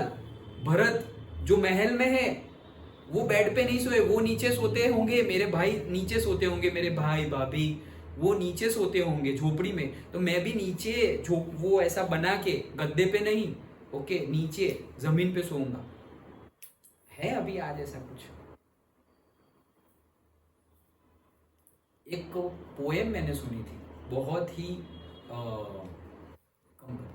एक पोएम मैंने सुनी थी, बहुत डिटेल्ड है और पूरी याद भी नहीं है, 6-7 मिनट की पोएम है, ओके बट पूरी याद भी नहीं है, बट उसकी एक बहुत सारी लाइनें हैं, बहुत टच कर गई थी वो पोएम मुझे।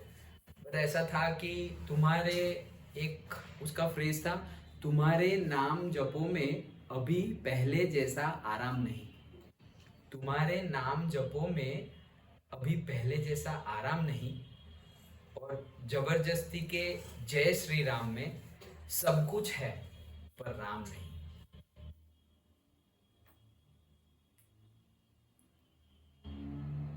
जबरदस्ती के जय श्री राम में सब कुछ है पर राम नहीं। बहुत बहुत डिटेल्ड है कि भाई तुम बहुत डिटेल्ड, मतलब ये फील करने की बात है, ये कहने की बात नहीं है।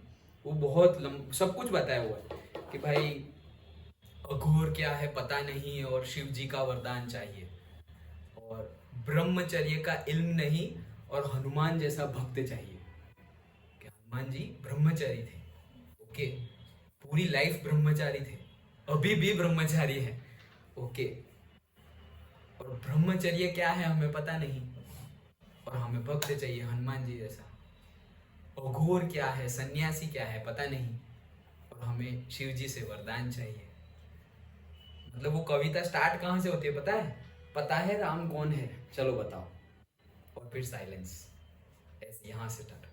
अरे पता चल गया ना राम कौन है तो खुद के हाथ काट दूंगा, ऐसे वो जो पोएट है वो ऐसे बोलता है कि अगर तुम्हें पता चल गया ना कि सही में राम कौन है तो अपने हाथ काट लूंगा, क्योंकि आई गारंटी कि तुम्हें राम कौन है पता ही नहीं, लाइक दैट। बहुत डीप है, ओके सो ये सारी समझने की बातें हैं, शोर हल्ला करने की बातें नहीं है। भगवान जिसको मिल जाते हैं वो कभी बोलता नहीं है कि मुझे भगवान मिल गए हैं, चलो, जैसे जो बोले कि भाई मेरे पास बहुत ज्ञान है, बहुत ज्ञान है, मैं बोल दूं कि मैं बहुत अच्छा पढ़ाता हूँ, बहुत अच्छा पढ़ाता हूँ, स्टूडेंट को सब समझ में आ जाता है, ये वो, अगर मैं बहुत ज़्यादा बोल रहा हूँ ना, दैट मीन्स व्हाट, कि मैं उतने ही लो लेवल का हूँ, अगर मैं ऐसा ही कर रहा हूँ तो। ओके, कि भाई मुझे सब आता है, बच्चे लोगों को सब समझ में आता है, अगर मैं ये बोल रहा हूँ, अगर बच्चे बोल रहे हैं तो गुड, ओके, क्योंकि वो फील कर रहे हैं, स्टूडेंट बोल रहे हैं तो। अगर मैं ही अपने ही मुंह से अपनी मतलब प्रेज कर रहा हूँ खुद को, दैट मीन्स कि मुझे कॉन्फिडेंस नहीं है, मैं चाहता हूँ कि लोग ऐसी बातें करें लेकिन एक्चुअल में मैं ऐसा हूँ नहीं, लाइक दैट। यस। वो कभी बोलता नहीं है कि मेरे पास वो तो कहानी ही है, बट दी थीम, वो कभी बोलता नहीं है मेरे पास इतना पावर है, ये है वो है, लेकिन जब मुसीबत आई तो ड्रैगन ने ही प्रॉब्लम सॉल्व की, और प्रॉब्लम सॉल्व करने के बाद भी हाँ हाँ मैं तो बहुत डरपोक हूँ, तुम्हारे अंदर बहुत पावर है, ये वो, मतलब कभी भी वो अभिमान, वो प्राइड नहीं आता है, प्राइड। तुम कितना भी अच्छा करो कोई भी सेंस में, मेंटली, इंटेलेक्चुअली, फिजिकली, कितना भी कुछ भी गेन कर लो, प्राइड नहीं आना चाहिए। अगर प्राइड आ गया, मैंने ये करके दिखाया है, नहीं होना चाहिए, ओके, बट प्राइड आ गया तो फिर वो कम होता जाता है। कभी भी तुम कुछ भी अचीव करो, प्राइड नहीं होना चाहिए। चलो, सो मिडिल क्लास वालों ने तो ये सब कर दिया। Now second, the council elections were boycotted in most provinces except Madras. भाई जो काउंसिल इलेक्शन थे, जो लड़ना चाहती थी कांग्रेस, इसीलिए एनसीएम को सपोर्ट नहीं कर रही थी, लेकिन फिर एनसीएम को सपोर्ट किया, तो काउंसिल इलेक्शन सब कोई क्या कर रहा था, बॉयकॉट कर रहा था। लेकिन मद्रास में ये बॉयकॉट नहीं हुआ। मद्रास मतलब आज का चेन्नई, आज का चेन्नई मद्रास कहलाता था, आज का मुंबई बॉम्बे कहलाता था, ओके, आज का कोलकाता कलकत्ता कहलाता था। ऐसा तो बहुत कुछ हो गया है, ओके। गुरुग्राम, गुरुग्राम ही हो गया है ना, नहीं रे, संपुड़ी, गुड़गांव, गुरुग्राम, गुड़गांव, गुड़गांव था, ओके। बहुत सारे ऐसे चेंज हुए हैं, ओके। हाँ, ब्रॉच, भरूच, ये तो हमने घिस दिया है, ये सारे तो चेंज किए हैं गवर्नमेंट ने, ये सब तो हमने पब्लिक ने घिस घिस के ब्रॉच का भरूच कर दिया है, ओके। और वैसे तो भृगु कच्छ था, हाँ ऐसा भी था। सबसे पहले तो भृगु कच्छ था, भृगु कच्छ, जो सेज भृगु है, जो शांत ऋषि में से एक ऋषि है, भृगु ऋषि, वो भृगु ऋषि का आश्रम उस साइड है, ओके। अब आज की डेट में भी है।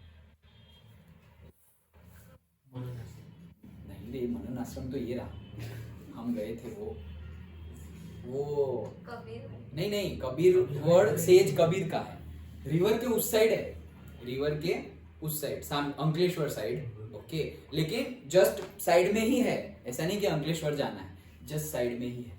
अगर तुम जाओ, अगर ये हमारा नर्मदा मैया ब्रिज क्रॉस किया, और जैसे ही नर्मदा मैया ब्रिज खत्म हो, तो उसके साइड में इस साइड वाला ट्रैफिक है जहाँ से गोल्डन ब्रिज जा सकते हैं, और वहीं से एक रास्ता जाता है ऐसे अंदर, जो बोलते हैं, हम क्या बोलते हैं वो, बेट, बोर भाटा बेट, हाँ, वो वहीं पे है आश्रम, आज की डेट में भी है। तो उनके नाम से नाम था भृगु कच्छ, ओके। फिर घिसते घिसते हमने ब्रॉच, ये इतना लंबा कौन बोला, Bhrigu Kutch brooch brooch brooch करके भरूच, अभी भरूच पे है, पता नहीं नेक्स्ट 100 ईयर के बाद क्या होगा, ओके। चलो, सो मद्रास में ऐसा नहीं था, उन लोग ने बॉयकॉट नहीं किया था। Where the Justice Party, the party of the non Brahmins, मतलब ये जिसने बॉयकॉट नहीं किया था काउंसिल इलेक्शन को, वो पार्टी कौन थी, जस्टिस पार्टी, उसका नाम जस्टिस पार्टी। और वो पार्टी किसकी थी, नॉन ब्राह्मण्स की, मतलब उसमें एक भी ब्राह्मण नहीं थे। उनको क्या लगा, felt that entering the council was one of the gaining some power, something that usually only Brahmins had access to। मतलब ये नॉन जस्टिस पार्टी को ऐसा लगा कि जिसमें ब्राह्मण नहीं है वो, कि भाई अगर हम काउंसिल इलेक्शन लड़ेंगे तो हमें, शायद हम जीत गए तो हमें पावर मिलेंगे, और पावर मिलेंगे तो हम वो फैसिलिटीज हमें मिलेगी जो जनरली ब्राह्मण्स को मिलती है, वो हमें भी मिल जाएगी क्योंकि हम पावर में आ जाएंगे, इसलिए उन्होंने एनसीएम को सपोर्ट नहीं किया। And third point, the non corporation movement had a great impact on the Indian textile industry. Indian textile industry में भी बहुत ज्यादा इम्पैक्ट हुआ। Foreign goods were boycotted. भाई जैसे अभी लास्ट 2 इयर्स कोविड के बाद बॉयकॉट चाइना हो गया था, हमने एप्लीकेशन निकाल दी, सब कुछ निकाल दिया, टिकटॉक निकाल दिया, तो वैसे ही वहां के गुड्स, फॉरेन कोई भी फॉरेन कंट्री के गुड्स हमने बॉयकॉट कर दिए। लिक्वियर शॉप्स पिकेटेड, मतलब पिकेटेड का मीनिंग होता है जो लिक्वियर अल्कोहल है, दारू, ओके, वहां, वो भी अंग्रेजी, हाँ, तो वहां जाने के जो रास्ते हैं, ओके, वहां जाने के रास्ते ब्लॉक कर दिए और कंपलसरी शटडाउन कर दिया कि भाई ये दारू वारू बेचनी नहीं है, लाइक दैट। तो नशेड़ियों को प्रॉब्लम हो गई, ओके, चलो। And foreign cloth burned in huge bonfires, तो भाई होली कर दी किसकी? फॉरेन क्लोथ की, ओके, कि हटाओ ये सब, खादी पहनो सब लोग, लाइक दैट, ओके। तो मिडिल क्लास के ये 3 पॉइंट थे, समझ में आए? मिडिल क्लास के बाद आती है बात तो पीजेंट्स की, ओके, हमारे फार्मर्स की। सो फार्मर्स के लिए क्या था? भाई तुम टैक्स हटाओ यार, बस पहले ये काम करो, okay. So the movement was not against the Britishers, देखो, नॉट अगेंस्ट द ब्रिटिश, हाँ बोलो। सर वो काउंसिल वाला वो कांग्रेस वाला है, कौन सा? सेकंड पॉइंट में कांग्रेस वाला है। काउंसिल इलेक्शन कांग्रेस वाला नहीं, ये जस्टिस पार्टी का पॉइंट है। जस्टिस पार्टी, मद्रास में जो जस्टिस पार्टी थी, वो जस्टिस पार्टी, उसके मेंबर्स कौन थे? नॉन ब्राह्मण्स, मतलब उसमें एक भी ब्राह्मण नहीं था। अब ये जो ब्राह्मण्स नहीं था, उनको क्या लगता था कि ब्राह्मण्स को बहुत ज्यादा सपोर्ट मिलता है, उनके पास अथॉरिटी है, तो उनको ऐसा लगता था कि अगर हम काउंसिल इलेक्शन में पार्टिसिपेट किए तो शायद हम जीत गए, तो हम पावर में आ गए तो हमें वो राइट्स मिल जाएंगे जो ब्राह्मण्स के पास है और जो हमारे पास नहीं है। इसलिए वो काउंसिल इलेक्शन लड़ना चाहती थी। मद्रास की कौन सी party? Justice Party, Congress party नहीं, Justice Party. Done, okay. Sir Congress भी इसलिए लड़ रही थी। कांग्रेस पहले ना, जैसे वो हमने बोला ना, जब कांग्रेस ने ना बोला था तो कौन से 2 पॉइंट से ना बोला था, मैंने बताया ना, कि एक तो इलेक्शन, वो इलेक्शन कौन सा? यही काउंसिल इलेक्शन। तो कांग्रेस को भी काउंसिल इलेक्शन लड़ना था, इसीलिए उन्होंने जो सितंबर में गांधी जी ने प्रपोजल रखा था कि भाई नॉन कॉर्पोरेशन मूवमेंट स्टार्ट करे, तो उन्होंने पास नहीं किया, अप्रूव नहीं किया, यही रीजन की वजह से। कौन सा रीजन? कि हमें काउंसिल इलेक्शन लड़ना है। क्यों लड़ना है? क्योंकि उनकी मेंटालिटी क्या थी? उनकी मेंटालिटी नॉन ब्राह्मणी और ब्राह्मण के साथ नहीं लेना देना है, उनकी मेंटालिटी भी सेम वही थी, क्या कि अगर हम काउंसिल इलेक्शन लड़ते हैं और अगर जीते हैं तो हमारे पास पावर आएगी, हम गवर्नमेंट का हिस्सा है, तो हमें अपनी बात कहने के लिए, हमारा पॉइंट उठाने के लिए एक स्टेज मिलेगा, मतलब ऐसा समझो कि मुझे बहुत कुछ बोलना है तुम लोगों को, ओके, स्टूडेंट को बहुत कुछ बोलना है। तो अभी तो मैं बोल रहा हूँ तो तुम 10 लोग सुन रहे हो, ओके, जो ट्यूशन में आते हैं 10 लोग 20 लोग वो सुन रहे हैं, लेकिन मुझे तो बहुत सारे स्टूडेंट को ये बात पहुंचानी है। तो मैंने क्या किया, कुछ ऑनलाइन शुरू कर दिया, या फिर मैं बोल रहा हूँ कि मैं ही इलेक्शन लड़ रहा हूँ, अब नेक्स्ट टाइम से मैं इलेक्शन लड़ रहा हूँ अब। और मेरे मतलब जो एजेंडा है, वो एजेंडा में मैं साफ कर दे रहा हूँ कि मैं अगर आया तो मुझे अगर तुम लोगों ने जिताया तो मैं एजुकेशन सिस्टम में ये सारे चेंज लेके आऊंगा, ओके। और तुम्हें अगर एजुकेशन सिस्टम में ये सारे चेंज चाहिए तो तुम मुझे वोट दे दोगे। वोट दे दिया, मैं जीत गया तो मैं तुम्हारा प्लस मेरा point of view government of India के सामने रख सकता हूं। अभी मैं बोलता रहूंगा तो गवर्नमेंट कुछ सुनेगी नहीं। गवर्नमेंट को मैं ईमेल भी लिख दूं तो भी उनके लिए तो भाई 140, 150, 45 करोड़ लोगों में से एक बंदे ने ऐसा ईमेल किया है, नॉट हैविंग इम्पैक्ट। लेकिन अगर मैं एमपी हूं या एमएलए हूं और तब मैं ईमेल कर रहा हूं तो गवर्नमेंट को फर्क पड़ेगा कि भाई ये एक बंदे का ईमेल नहीं है, ये बंदा पूरे डिस्ट्रिक्ट को रिप्रेजेंट कर रहा है और पूरे डिस्ट्रिक्ट में लैक्स ऑफ पीपल है, तो वो लाख लोगों का ईमेल है, एक ईमेल नहीं है वो। समझ में आया? तो कांग्रेस भी यही चाहती थी कि हमें एक स्टेज मिलेगा, हम अपना पॉइंट ऑफ व्यू रख सकते हैं किसके सामने? ब्रिटिशर्स के सामने। इसीलिए कांग्रेस भी काउंसिल इलेक्शन लड़ना चाहती थी, ओके, वो लड़ना चाहती थी। क्यों? क्योंकि अगर मेंबर बन गए, गवर्नमेंट में आ गए, तो वो अपना पॉइंट ऑफ व्यू इजीली रख सकती है, दैट्स व्हाई। तो पीजेंट की बात करें तो ब्रिटिशर्स के सामने नहीं था, but against the taluqdars and landlords, तो जो जमींदारी थे, लैंडलॉर्ड्स थे, उनके खिलाफ थी लड़ाई। किनकी? पीजेंट्स की, फार्मर्स की। क्यों? क्योंकि ब्रिटिशर्स से ज्यादा तो ये लोग ही परेशान करते थे उनको। Okay, so the problems of the rural people were different from those of the urban people. भाई शहर के लोगों की प्रॉब्लम और गांव के लोगों की प्रॉब्लम अलग अलग थी। ओके, तो पीजेंट तो मतलब क्या? रूरल, गांव के लोग। Okay, so the talukdars and the landlords were demanding very high rents and a variety of other seizes. Okay, मतलब तालुकदार एंड लैंडलॉर्ड्स थे वो बहुत ही ज्यादा रेंट मांगते थे, या फिर उधार लिया हो जैसे क्रेडिट वाला तो बहुत ही हाई इंटरेस्ट मांगते थे।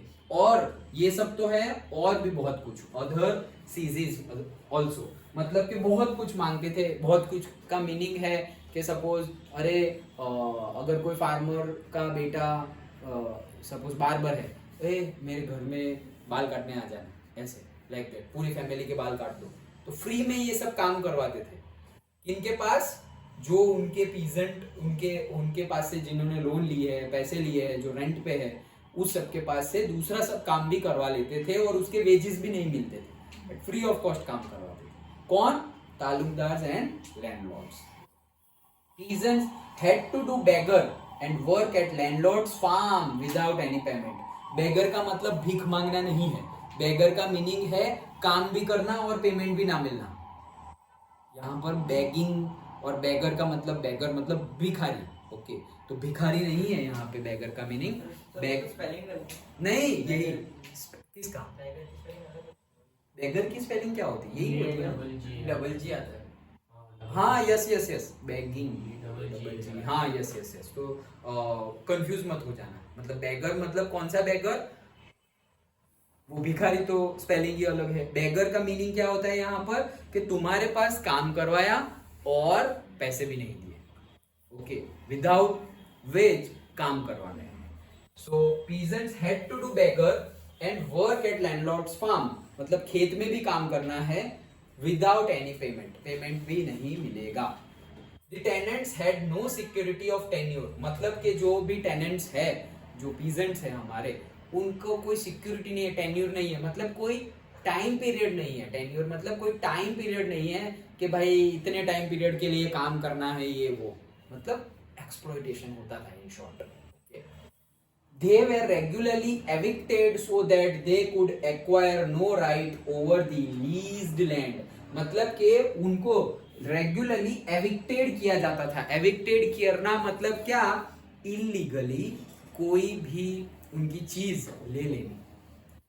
और वो पढ़े लिखे होते नहीं थे, तो वो बताते थे लीगली कि भाई रूल्स के हिसाब से तुम्हें ये करना पड़ेगा, रूल्स के हिसाब से तुम्हें ये करना पड़ेगा। लेकिन वो अनएजुकेटेड होते थे हमारे पीजेंट्स, तो वो बोलते थे रूल्स के हिसाब से, लेकिन यही कोई रूल फॉलो नहीं करते थे। ओके, और ऐसा बोल दे कि रूल्स के हिसाब से, मतलब कोई बोलेगा भी नहीं कि अच्छा चलो ये रूल होगा। समझ में आया? तो मिडिल क्लास के बाद पीजेंट्स की भी बहुत सारी प्रॉब्लम्स थी। अभी है, अभी बाकी है, पूरा नहीं हुआ है।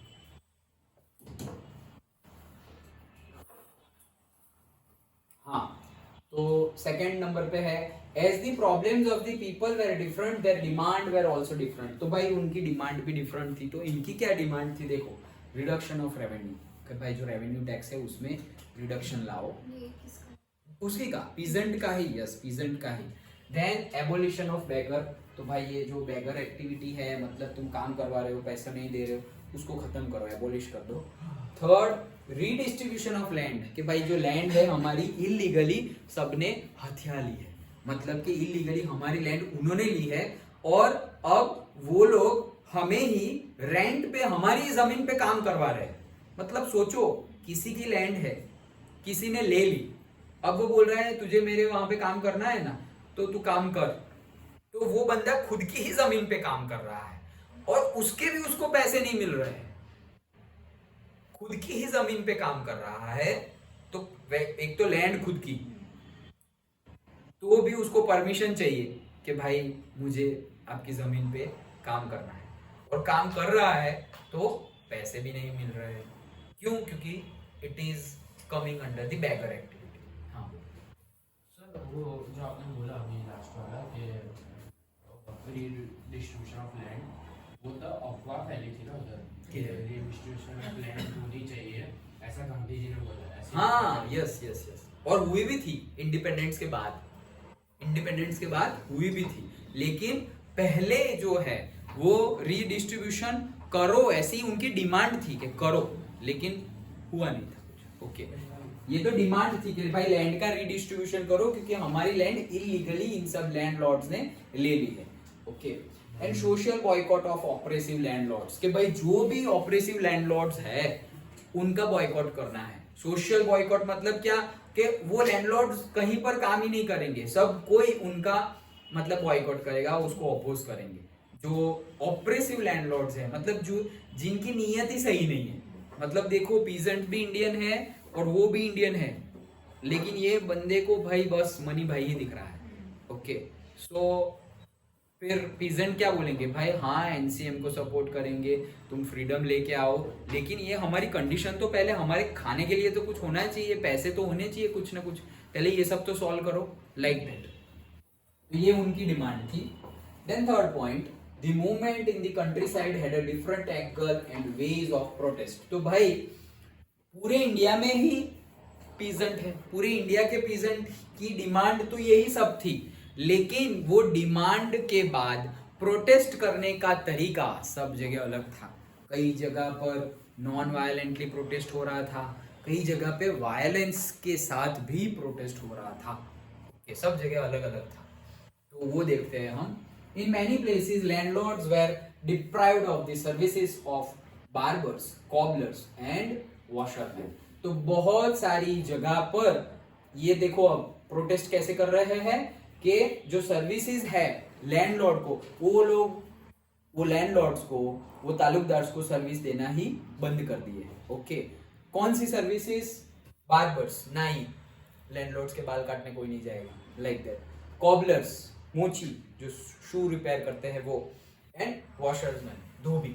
ओके, तो ये सर्विसेज जो हम लैंडलॉर्ड के घर को, पूरी घर को जो प्रोवाइड करते थे लोग, वो लोगों ने बॉयकॉट करना शुरू कर दिया कि इनके घर कोई काम करने जाएगा नहीं। Then when the movement spread in 1921, भाई जनवरी 1921 में ही स्टार्ट हुई है, लेकिन जब स्प्रेड हुई तब the houses of the taluqdars and merchants were attacked। तो अब तो मूवमेंट आ गई है, तो गांधी जी के कहने पे कई जगह पे नॉन वायलेंटली चल रहा है, लेकिन कई जगह पर वायलेंस भी हो रहा है। तो जो भी, जिनको भी अंदर बहुत ज्यादा झेला हुआ है, यार तुम्हारी वजह से मेरे पापा ने सुसाइड की थी, तुमने इतने ज्यादा रेंट रखे हुए ये वो, तो अब क्या करेंगे भाई, अब पापा का बदला लेगा बेटा, लाइक दैट, तो अब मारेंगे उनको। ओके, तो जो भी तालुकदार थे, लैंडलॉर्ड्स थे, उनके घर पे अटैक होने लगा। और क्या क्या हुआ, bazaars were looted and grains hoards were taken away. तो भाई बाजार लूट लिए, और जो भी पूरे के पूरे जो ग्रेन्स मतलब जो स्टोरेज एरिया था, ओके, वो सारा का सारा क्या करने लगे, लूटने लगे। पहले तो ट्रेन भी लूटते थे। ओके, ट्रेन, इंडिया के ही लोग इंडियन ट्रेन को लूटते थे। क्यों? क्योंकि वो उसमें तो वो लोग गलत तरीके से, ब्रिटिशर्स गलत तरीके से, और ये तालुकदार लैंडलॉर्ड्स हमारा क्रॉप्स लेके जाते थे, और क्रॉप्स भी एक्सपोर्ट होता था। यहाँ लोग भूखे मर रहे हैं और वो एक्सपोर्ट करना चाहते हैं। ओके, तो ट्रेन भी लूटी जाती थी। तो ये सारे पॉइंट को जस्टिफाई कर रहा है क्या, कि पूरे कंट्री साइड में प्रोटेस्ट करने का मेथड भी अलग अलग था। ओके, तो वो उसको जस्टिफाई कर रहे हैं थर्ड पॉइंट को। बस ये 3 पॉइंट लिखने हैं 5 मार्क्स में भी और 3 मार्क्स में भी। ओके, नेक्स्ट, अब ये इंफॉर्मेशन है, कौन सी इंफॉर्मेशन है, अवध। अवध मतलब वही Ayodhya. Okay, so Ayodhya peasants were led by the Baba Ramchandra, के बाबा रामचंद्र लेड कर रहे थे, किसको, पीजेंट्स को। अ सन्यासी, कौन है भाई बाबा रामचंद्र, अ सन्यासी who had earlier been to Fiji as an indentured laborer। Okay, words, Fiji, Fiji एक नेशन है, Fiji एक नेशन है, ओके, कंट्री है। Next, indentured labour, indentured labour मतलब जस्ट लाइक बेगर। ओके, कि भाई काम करवाओ, और कितने टाइम तक काम करवाओ वो भी फिक्स नहीं है, and at the same time उसकी कोई सैलरी भी नहीं मिलेगी, मतलब in short slave, Ghulam. Okay, पहले ऐसा होता था कि भाई ब्रिटिशर्स ने ऐसे 10 लोगों को पकड़ लिया, और अफ्रीका में उनको काम करवाना है, तो ये 10 लोगों को ऐसे छोड़ दिया जहाज में, बोट पर, मतलब स्टीमर में, ये जाओ, वो लोग जो बोले वैसा करना है। तो वहाँ उनके पास मजदूरी करवाई जाती थी, लेबर वर्क करवाया जाता था, कोई पेमेंट कुछ मिलता नहीं था, सिर्फ जिंदा रहे उतना खाना मिलता था कि भाई वो काम कर सके, उतनी एनर्जी उसके अंदर होनी चाहिए, तो वो खाना दे देते थे, वो भी कोई क्वालिटी का नहीं होता था। तो वैसे लेबर्स को क्या बोलते हैं? Indentured labour. तो जो हमारे सन्यासी है रामचंद्र, उनको वो ऐसे गए थे, ये बाबा रामचंद्र ऐसे इंडेंचर्ड लेबरर के तौर पे गए थे। कहां पर? फिजी में। मतलब उन्होंने बहुत कुछ सहन किया है, इसीलिए अब वो कुछ करना चाहते हैं। क्या किया उन्होंने? देखो, by October the ओध किसान सभा was set up headed by Jawaharlal Nehru, Baba Ramchandra and few others।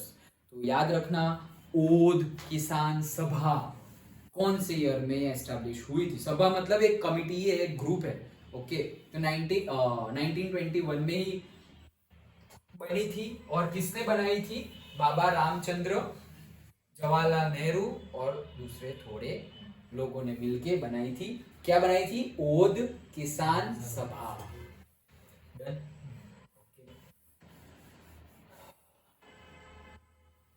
अब आते हैं ट्राइबल पीपल। तो भाई ट्राइबल पीपल के लिए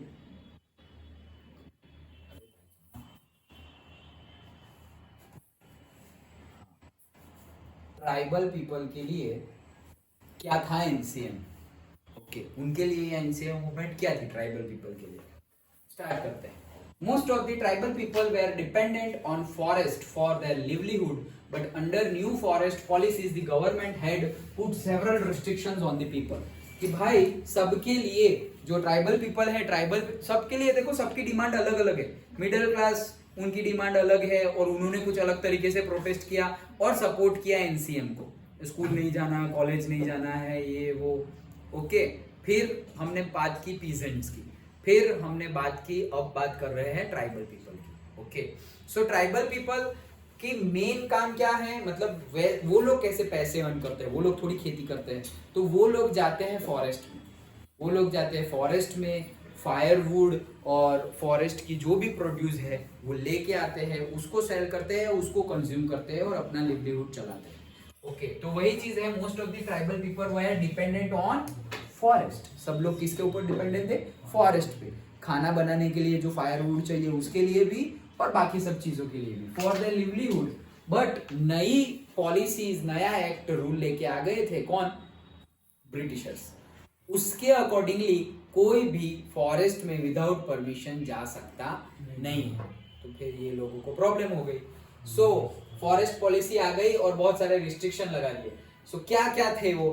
closing large forest area for the tribal people, कि बहुत बड़ा एरिया ट्राइबल पीपल के लिए बंद कर दिया, रिस्ट्रिक्ट कर दिया, ओके।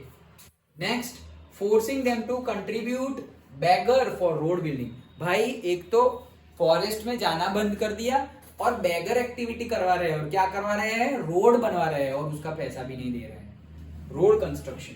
तो ट्राइबल पीपल से क्या करवा रहे हैं? रोड बिल्डिंग करवा रहे हैं, मतलब रोड बनवा रहे हैं और पैसे भी दे रहे नहीं है।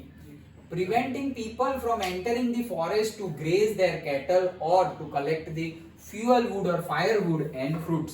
तो भाई लार्ज एरिया बंद कर दिया, ओके, फॉरेस्ट का, उनके लिए एक पॉइंट। दूसरा कि भाई उनको रोड बनवा रहे हैं, बैगर एक्टिविटी करवा रहे हैं। तीसरा, भाई वो लोग तो नहीं जा सकते, लेकिन जो ग्रेजिंग एक्टिविटी करवाने के लिए कैटल को लेके जाते हैं, या फायरवुड कलेक्ट करने के लिए जाते हैं, फ्रूट्स वेजिटेबल्स भी कलेक्ट करने के लिए जाते हैं, तो वो भी, मतलब सबके लिए, कोई भी रीजंस के लिए अब जा सकते नहीं है। ये सब बैन कर दिया, रिस्ट्रिक्ट कर दिया। सर अगर वो लोग करने से मना करने का हम करेंगे नहीं, कुछ भी करेंगे, क्या नहीं करेंगे? वो रोड बनाने के लिए मारेंगे। वैसे बहुत मार खाया, मारेंगे मतलब इतना मारेंगे कि मार डालेंगे, मर्डर कर देंगे। और एक का तुम्हारी सामने अगर मार के तुम्हारी सामने मर्डर हो रहा है, तो अब तुम बोलोगे कि मैं नहीं करूंगा? नहीं, अच्छा ठीक है, क्या करना है, अच्छा ठीक है। और सोचो कोई बोल भी दे के अच्छा ठीक है मार डालो, लो मैं नहीं करूंगा, थोड़े दिन पहले ही मैंने एक कोट सुना था, मतलब एक बात सुनी थी कि अगर कभी तुम ट्रैवल कर रहे हो ट्रेन में और टिकट नहीं है तुम्हारे पास, ओके, और सीट नहीं है, टिकट नहीं है, तो तुम जो वो टॉयलेट होता है ना, वो टॉयलेट के पास कई लोग ऐसे बैठे हुए होते हैं, और कई लोग ऐसे गेट, वो जो दरवाज़ा होता है वहीं पे टॉयलेट होता है ना, तो वो वॉशरूम जो टॉयलेट है वहीं पे कई लोग नीचे बैठे हुए होते हैं, खड़े होते हैं, तो तुम वैसे भी खड़े रहकर बैठकर ट्रैवल कर लोगे अगर तुम्हें करना है तो। लेकिन वही ट्रेन में तुम्हारे साथ तुम्हारी मम्मी या तुम्हारी वाइफ या तुम्हारी सिस्टर है, तो तुम वो टीसी के पैर पड़ जाओगे, कुछ भी कर लोगे, लेकिन कहीं से भी टिकट या सीट का अरेंजमेंट कर लोगे और अपनी फैमिली को जगह दिलाओगे। तो कहने का मीनिंग ये है कि तुम झेल सकते हो, लेकिन तुम्हारे ही सामने तुम्हारी फैमिली सफ़र करे वो हम नहीं झेल सकते। तो वो इनडायरेक्ट कोई बोलेगा कि हाँ मर जाऊंगा, लो जो कर रहा हो कर लो, इसकी फैमिली को लेके आओ, गुंडागर्दी टाइप, ओके, इसको नहीं मारेंगे, उसकी फैमिली को मारेंगे। तो हम पेन तो एक बार तुम फियरलेस हो जाओ ना, तो फियरलेस होके भी फियर रहता है। क्यों? तुम फियरलेस खुद के लिए रहे हो, तुम्हारे रिलेशंस तो है ना अभी भी, ओके, तो तुम फियरलेस रह गए, लेकिन तुम्हारे जो रिलेटिव्स है उनके लिए भी तुम्हारा फियर रहता है, ओके। सो इस वजह से वो ना बोले तो फिर ऐसा सब होता है। और होता है क्या, हुआ है, बहुत लोगों ने जान दी है, बहुत लोगों ने, कोई भी टाइप की फ्रीडम हो, कोई भी टाइप का कुछ हो, बहुत लोगों ने अपना खून बहा है। हम तो पसीने की बात करते हैं, पसीना नहीं, खून बहा है, ओके, मर गए हैं लोग, इंडिया के लिए कितने लोग मर गए हैं, ओके। यहाँ लास्ट में एक बहुत ही अच्छी मतलब कितने, एक सेंटेंस है लास्ट में बताऊंगा कि इंडिया का फ्लैग जो है वो इसलिए फ्लेयर नहीं कर रहा है, इसलिए नहीं इंडिया का फ्लैग झूलता क्योंकि हवाएं आ रही है, वो इसीलिए झूलता है क्योंकि कोई एक सोल्जर अपनी सांसों से उसे चला रहा है। कोई ना कोई सोल्जर अपनी सांसें दे रहा है उसको, फ्लैग को, तब ये हमारा तिरंगा लहरा रहा है। बहुत कुछ होता है, चलो सर करोड़ मर गए हो? क्या? करोड़ people। हाँ, यस, फ्रीडम के लिए तो ऑब्वियसली करोड़ पीपल भी मर गए हो, crore, just not a small number, just imagine. But पूरी स्ट्रगल की बात करें तो पूरी struggle, it's not only 10, 20, 15 year, 10, 20, 15 year, 20 year की बात नहीं कर रहे, पूरी स्ट्रगल की बात करें तो कितने वॉर्स हुए यार, वॉर, ये सब तो अभी बहुत, यहाँ पे भी वायलेंस है ना, वर्ल्ड वॉर के बाद भी जो हमारी स्ट्रगल है वहां भी वायलेंस है, उसके पहले तो वॉर ही हुई है, कितनी वॉर हुई है, प्लासी, बक्सर, बहुत कुछ, झांसी, वो सब भी उसी में आता है, वो अपने टीपू सुल्तान, ओके, मैसूर, कर्नाटका, कितने लोगों, मराठा कितने मर गए ब्रिटिशर्स के सामने, टीपू सुल्तान वहां कितने मर गए, बहुत बहुत। चलो, तो ट्राइबल का second point, in the Gudem hills of Andhra Pradesh a militant guerrilla movement spread in early 1920s under the leadership of Alluri Sitaram Raju against forest loss. सबसे पहले गुरिल्ला मूवमेंट और गुरिल्ला वॉर का हमारा एनिमल गुरिल्ला के साथ कोई लेना देना नहीं है वो सिर्फ नाम है, ओके। दूसरा, अलूरी सीताराम राजू एक ही बंदे का नाम है, 3 लोग नहीं है ओके, अलूरी सीताराम राजू एक ही बंदे का नाम है। हाँ चलो, अब पॉइंट समझते हैं। तो मिलिटेंट मतलब क्या, उनके पास आर्म्स है, हथियार है, लेकिन वो आर्मी में नहीं है, वो आर्मी में नहीं है, लेकिन उनके पास हथियार है, ओके। एक सीक्रेट बताऊं, ये मूवी देखी तुम लोगों ने, अभी वो आई थी वो RRR, हाँ देखी थी, जिसके अंदर वो क्या क्या क्या वही बताओगे शायद, क्या, अजय देवगन और वो लोग का पूरा वो आर्ट बेस कैंप होता है। हाँ, यस यस यस। तो वो जो अजय देवगन है, ओके, उसने मतलब उसका आर्मी बेस कैंप होता है तो उसी को बोलते हैं मिलिटेंट, उसी को बोलते हैं। वो ट्रू स्टोरी है। वो आरआरआर पूरी मूवीज ट्रू स्टोरी नहीं है, बट उसमें जो कंटेक्स्ट लिए गए हैं वो ट्रू स्टोरी। अब वो सब मत बोलना सर उसमें टाइगर के साथ लड़ता है, वो भी नहीं, वो सब नहीं।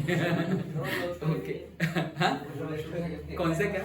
लव स्टोरी नहीं नहीं नहीं वो सब कुछ ट्रू शायद वो क्लासिक 300 सिर्फ जिसके अंदर वो होता है, क्या नाम है वो हीरो का, मैं नाम भूल गया। अरे अल्लू अर्जुन और नहीं यार, अरे दो रहते हैं उसमें। वो जो ब्रिटिश आर्मी में काम करने जाता है। वही अल्लू अर्जुन है। नहीं सर, अल्लू अर्जुन अरे अल्लू अर्जुन थोड़ी यार, रामचरण वो अल्लू अर्जुन कहाँ आरआरआर में आ गया यार। रामचरण जैसा वो हाँ यस यस यस वही बोल रहा हूँ मैं। चलो चलो चलो।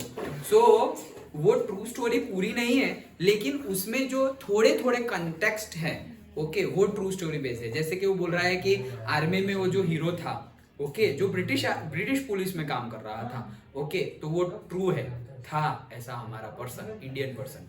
दूसरा, अजय देवगन मिलिटेंट ग्रुप बनाया हुआ था, उसके पास आर्म्स थे, वो भी ट्रू है, ये जो मिलिटेंट है वो। और लास्ट में जो हमारा पर्सन है, मतलब जो हीरो है, ओके, उसमें दिखाया गया है ना, अलूरी बोल रहा हूँ, उसमें जो ऐसे नहीं, लास्ट में वो लेके आ जाता है, राम भगवान के फॉर्म में ही आ जाता है कि वो बाण से मारता है, एरो मारता है, ओके, तो वो एक्चुअल में कौन है पता है?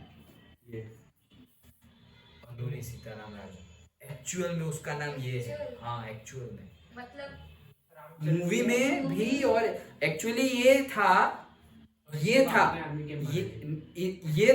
देखो हाँ मैं बता दे रहा हूँ, करेक्ट ही है, ओके। क्या है आर्मी, चलो अभी मूवी की बातें नहीं कर रहे। जो आर्मी कैंप है और जो आर्म्स है वो दोनों इसी का है, अल्लूरी सीताराम राजू, रियल में, ओके, और वही वॉर लड़ रहा था। लेकिन साथ साथ में सबसे पहले वो गांधी, वो सब हम देखेंगे कि उनकी मेंटालिटी क्या थी, वो क्या चाहते थे एंड ऑल, बट ये जो पॉइंट है अल्लूरी सीताराम राजू, ओके, वो हमारी हिस्ट्री का कैरेक्टर है, ओरिजिनल बंदे का नाम है, और उसी का यूज किया है आरआरआर मूवी में। मतलब आरआरआर में जो सपोज वो लास्ट में वो एरो से और उससे जो लड़ता है वो यही है, अल्लूरी सीताराम राजू। फिर जो अजय देवगन ने कैंप बनाया है वो भी यही है, वहां पे 3 अलग अलग कैरेक्टर है, ओके, और वो जो दूसरा हीरो है वो भी लड़ता है गवर्नमेंट के सामने ही, वो भी यही है। मतलब एक ही कैरेक्टर की अलग अलग चीजें वहां पे 3 कैरेक्टर ने निभाई है। समझ में आया? तो सिर्फ कंटेक्स्ट लिया गया है कि ऐसे बंदे ने ऐसे ऑपोज किया था वैसे, लेकिन ये ट्रू स्टोरी है, ओके, ये ट्रू स्टोरी है, ये हिस्ट्री है ना, ये तो हमारी। सो क्या हुआ फिर से, जो गुडेम हिल्स है आंध्र प्रदेश में, वहां पर मिलिटेंट गुरेला मूवमेंट स्टार्ट हो गई थी। कब? अर्ली 1920s में स्टार्ट हो गई थी, under the leadership of Alluri Sitarama Raju, against the forest laws. मतलब जो फॉरेस्ट लॉज थे उनके सामने। क्यों फॉरेस्ट लॉज के सामने? क्योंकि उसमें जो मूवी में जो दूसरा हीरो है वो जंगल में रहता है, याद हो तो वो जंगल में रहता है, यही है, ओके। तो फॉरेस्ट लॉज पे, तुम फॉरेस्ट में ही हमें काम नहीं कर दोगे, हम तो ट्राइबल है, ओके, ट्राइबल ही होता है, पता है, ऐसे वो लोगों के साथ, जानवरों के साथ भी बातचीत करता है वो, ओके, वो ट्राइबल था यही, ओके, एक्चुअल में। सो Raju talked of the greatness of Mahatma Gandhi and was inspired by non-corporation movement. मतलब कि राजू, अल्लूरी सीताराम राजू बहुत ज्यादा इंस्पायर्ड था महात्मा गांधी जी से, और ये जो नॉन कॉर्पोरेशन मूवमेंट स्टार्ट हुई थी उसको भी वो बहुत अच्छे से सपोर्ट कर रहा था कि this is a great move. But वो नॉन वायलेंस में नहीं मानता था, वो मानता था कि भाई हथियार तो उठाना ही पड़ेगा, क्योंकि ये सीधे सीधे मान जाए वैसे है नहीं, okay. So and persuaded people to wear khadi and give up drinking. तो भाई वो बहुत मानता था गांधी जी को, तो उसने लोगों को भी इंस्पायर किया कि भाई फॉरेन क्लोथ छोड़ो, खादी पहनो, और ये दारू वारू पीना बंद कर दो, अल्कोहल पीना बंद कर दो, ड्रिंकिंग करना बंद कर दो। But at the same time, वही टाइम पे, मतलब वो बोल रहे हैं, ही asserted that India could be liberated only by the use of force, not non-violence. Violence, कि भाई गांधी जी से बहुत ज्यादा इंस्पायर्ड था, गांधी जी की फिलोसॉफी से भी बहुत ज्यादा इंस्पायर्ड था, गांधी जी की आइडियोलॉजी जो थी वो फॉलो करता था, सिर्फ एक को छोड़ के कि भाई वायलेंस तो करना पड़ेगा, बाकी भाई खादी पहनो, फॉरेन क्लोथ को बॉयकॉट करो और ड्रिंकिंग मत करो, ये सब सब कुछ सपोर्ट, ओके।